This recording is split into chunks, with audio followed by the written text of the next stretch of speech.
Welcome to the deep dive. Today we are stepping into, well, a microscopic battlefield, really, inside every living thing. We're talking about cell death, but, not just simple decay.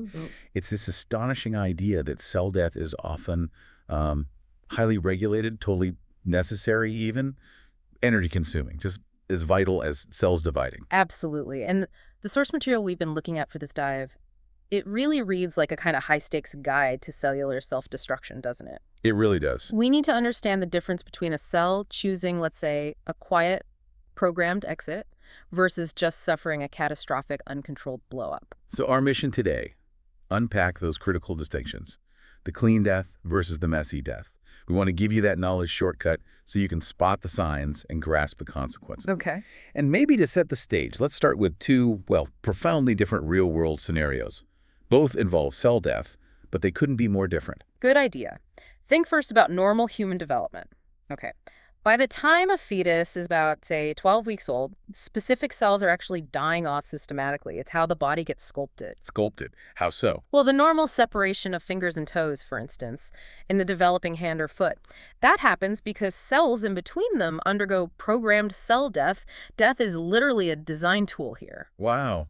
Okay, so that's precise. It's silent, almost surgical. Exactly. Now contrast that with maybe a 60-year-old having a massive heart attack. A myocardial infarction. Big difference. Yeah, the death of those heart muscle cells isn't quieted at all. It's catastrophic. It leads to tissue destruction, scarring, and this immediate, furious inflammatory response for the body. So the first case is necessary, clean. Second, pathologic, explosive, and it leaves behind a real destructive mess. And those two opposing paths really define our main focus today, right? They do. Apoptosis, that's the programmed cell death, and necrosis, the unregulated catastrophic kind. Understanding which path a cell takes, well, it determines everything. Whether healing is silent and complete, or if you end up with chronic disease and scarring. Okay, let's unpack that then. Apoptosis. If that's what carves out our fingers and toes, how does the cell make sure it's surgical, not just destructive? What's the core mechanism for that clean process? It really comes down to packaging. Apoptosis can be triggered by things inside the cell, like maybe severe DNA damage or signals from the outside, like cytotoxic T cells targeting a virus-infected cell. Like in hepatitis. Exactly. But the key is it's controlled. It's run by activated enzymes called caspases. So the cell basically flips a switch for its own disposal system. Precisely. The cell shrinks down, the insides condense, the DNA gets neatly chopped up into fragments, they call that DNA laddering, and crucially, the outer membrane, the plasma membrane, stays intact. It might bulge out a bit, form little blebs, but it doesn't rupture. So the contents are contained, they don't spill out. Exactly. Because they're neatly packaged, they aren't spilled into the surrounding tissue, and therefore this is critical. There is no inflammatory response. Okay, that makes sense. It explains why, say, successful chemotherapy can work so well. The tumor cells shrink, fragment, and then they just get silently swept away by nearby immune cells, the macrophages, without setting off all the body's alarms. Right. And you mentioned hepatitis. We see a similar thing there. T cells trigger this apoptotic process in infected liver cells, and that leads to those little condensed remnants called acidophilic councilman bodies. They're just packaged up dead cells. Okay, clean and controlled. Now let's pivot to the other side. Necrosis. The messy death. Right, and this one is always pathologic. It results from some kind of overwhelming external insult. Think trauma, severe lack of oxygen ischemia toxins, physical injury. And if apoptosis is about shrinking and deep packaging, necrosis sounds like the complete opposite, like the cell just explodes. Absolutely. That's a good way to put it. The cell swells up dramatically. Water rushes in because the ion pumps fail. Then the membrane just loses its integrity. It ruptures and all the internal cellular contents spill out. Including potentially toxic stuff. Yes, all the enzymes and proteins that are normally kept inside, they spill out into the surrounding space. And that spillage is the alarm signal. It's a very loud alarm system. Those spilled contents trigger an immediate, intense acute inflammation. You get a rush of neutrophils. Those are specific white blood cells to the site. It's messy, uncontrolled, an explosion that actually damages the surrounding healthy tissue too. Now, one of the most striking points that came up in our sources was about energy, the cell's metabolism. It seems like that fundamentally dictates which path the cell takes. Yes, this is a really key distinction. Apoptosis is ATP dependent. It needs energy to die. Exactly. Think of it like this. Programmed cell death, this controlled suicide, requires the cell to actively spend its energy resources to run the machinery. The caspase, the enzymes that chop things up, it all requires ATP to work correctly. It takes energy to run the cellular recycling plant smoothly. Okay, wait. So if that's true, does that mean a cell that's dying because it's completely run out of energy, maybe from severe oxygen deprivation, it can't choose the clean apoptotic exit? That's precisely it. Necrosis is ATP independent. It happens because the cell has suffered catastrophic energy failure.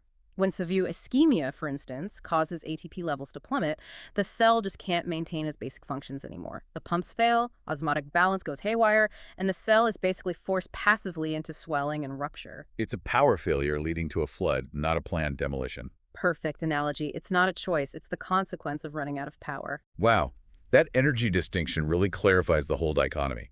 Okay, but let's get practical. How do we actually see this? We need to talk about the changes in the nucleus, right? The microscopic evidence. Why are there 3 different terms just for a dying nucleus? Well, because the nucleus doesn't just vanish. It goes through visible stages as it breaks down, and these stages tell us about the process and timeline.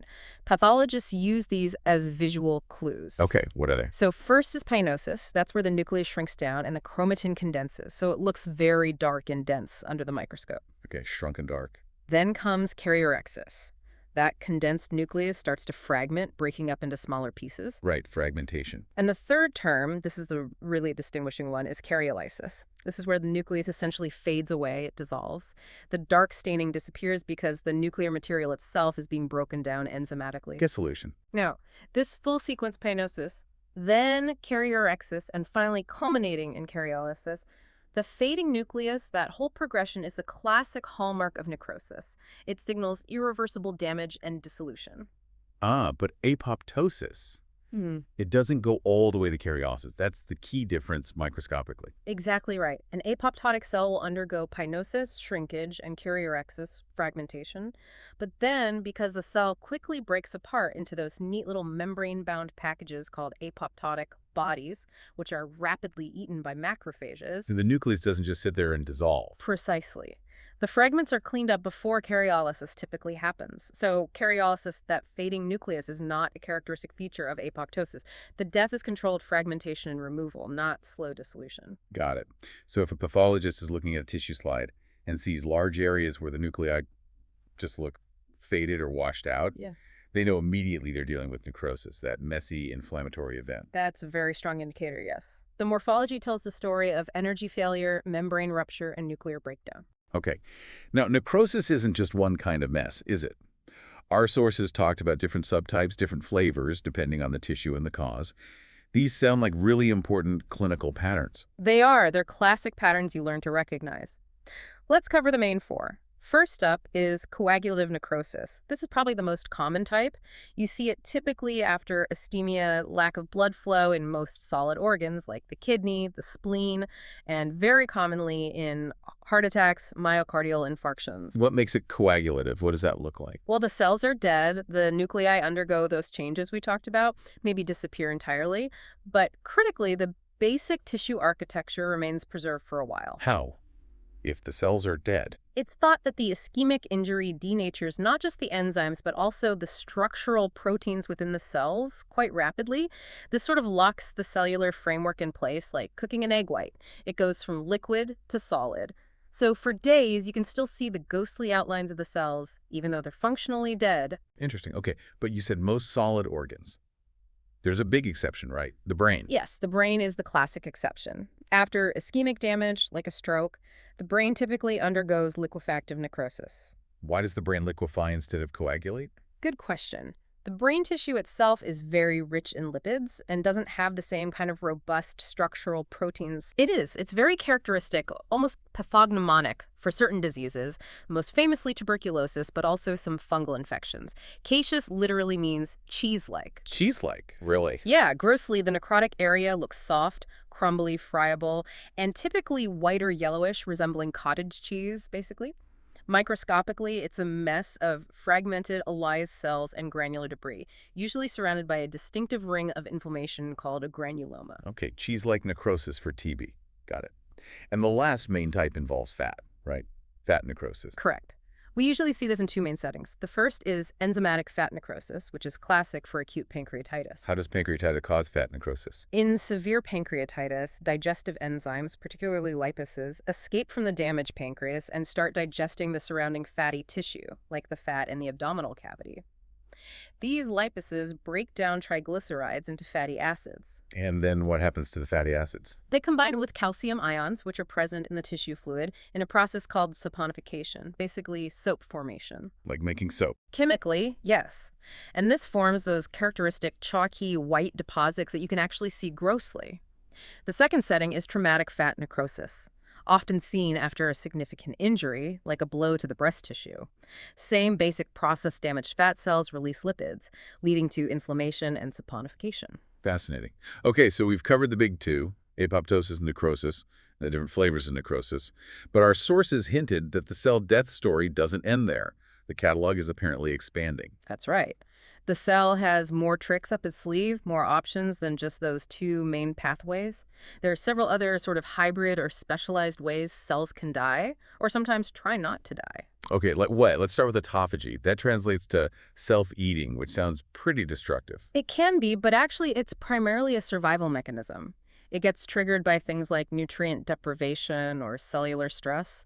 The cell basically starts degrading its own non-essential or damaged components, old organelles, misfolded proteins to recycle the materials and generate energy. How does it do the eating? It forms these double-membraned vesicles, called autophagosomes, that engulf the stuff destined for destruction. Then these fuse with lysosomes, which contain digestive enzymes, and break down the contents. It's highly regulated, usually non-inflammatory, and interestingly, it's also ATP-dependent. It takes energy to run the cleanup crew. But it can become a death pathway. Yes, if the stress is too severe or goes on for too long, excessive autophagy can tip over into actually killing the cell. It's a balance. Okay. Then there are pathways that seem programmed, like apoptosis, but they are deliberately inflammatory. Exactly. That brings us to pyroptosis. Think fire death. This is a highly inflammatory form of programmed cell death. It's often triggered when the cell senses it's been invaded by certain intracellular bacteria. So it's an immune response. Yes. It activates a protein complex called the inflammasome, which in turn activates an enzyme called caspase-1.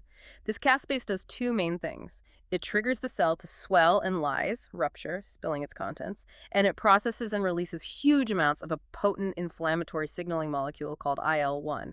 Ah, so the lysis is programmed, but it's designed to cause inflammation and fever to alert the immune system. Precisely.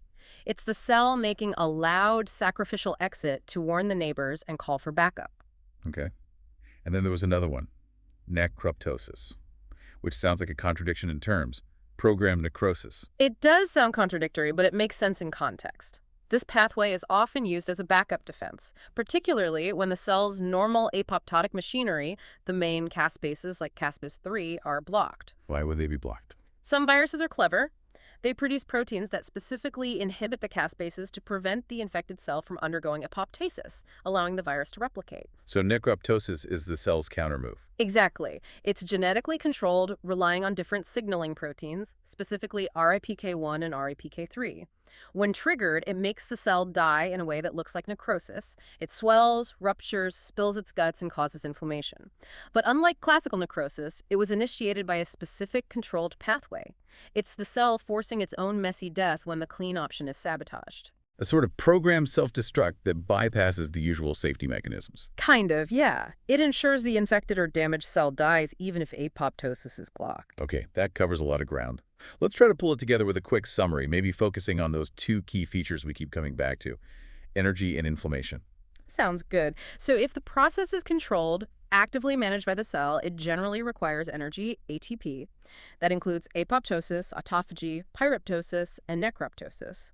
They are all, in their own way, regulated processes. Whereas classical necrosis is usually the result of energy failure. Right. It's often passive, resulting from the loss of control when ATP bottoms out. And then inflammation, the messiness factor. Apoptosis and usually autophagy are the clean ones. They are typically non-inflammatory because everything is contained or recycled internally. But the others are messy. Yes. Necrosis, necroptosis, and pyroptosis are all inflammatory. They involve cell rupture, spilling contents, or, in the case of pyroptosis, actively releasing potent inflammatory signals like IL-1. So for you listening, maybe the single most important distinguishing feature to keep in mind is inflammation. Apoptosis, generally NO inflammation. Necrosis and its programmed cousins, generally YAS inflammation. That's a great takeaway, and it brings us back to a really important point that connects energy and the cell's fate. We established that apoptosis needs ATP, right? It needs energy to run its machinery. Right. So consider a cell that's suffering from, say, mild ischemia. Oxygen is low, but there's still some ATP being produced. In that situation, the cell might still have enough energy to trigger apoptosis to choose that clean way out. Okay, makes sense. But what happens if that injury gets worse? If the ischemia becomes severe and the cell completely, utterly runs out of ATP? Well, then the game changes entirely. The programmed death machinery, the caspases, the enzymes needing ATP, they just shut down. They can't function without energy. So apoptosis is no longer an option. It's completely off the table. When ATP is depleted, the cell is essentially forced away from that active, clean death pathway. It has no choice but to passively succumb to the uncontrolled, messy, and inflammatory catastrophe of necrosis. So the cell's energy budget, its metabolic state, that ultimately dictates its fate, whether it gets a quiet burial or a messy explosion. Exactly. Knowledge of the cell's energy status is key to understanding how it lives and ultimately how it dies.